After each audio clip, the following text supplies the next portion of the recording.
This video guide will provide step-by-step instructions on how to successfully assemble this cabinet in your home.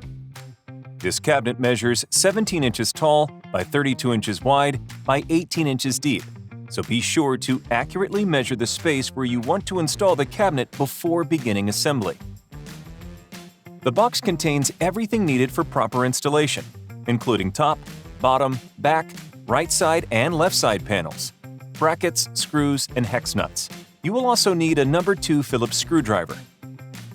Start by aligning the holes and inserting the top panel into the edge of the back panel and loosely attach using 3 of the screws provided.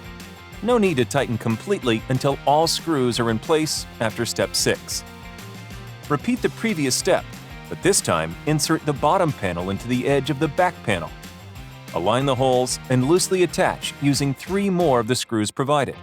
Again, don't tighten completely until after step 6.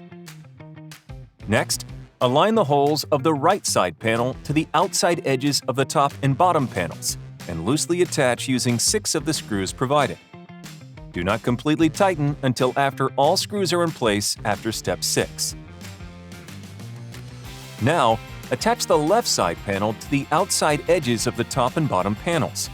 Align the holes before loosely attaching using 6 more of the screws provided. Remember not to tighten the screws completely until after step 6. Lastly, secure the back panel to the side panels using 6 more of the screws provided and tighten all screws, including those from previous steps. Insert the 2 mounting bracket tabs into the slots on the back panel. Align the holes and secure using the 4 screws provided. Mount the cabinet to the wall using a FastTrack rail by simply hooking the mounting brackets onto the FastTrack rail at a slight angle.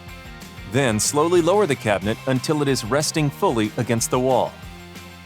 Your FastTrack single open cabinet is now ready to use. For additional storage, you can add to your cabinet by attaching accessories to the built-in channels on the cabinet's side panels. For further assistance, reach out to Rubbermaid Customer Service.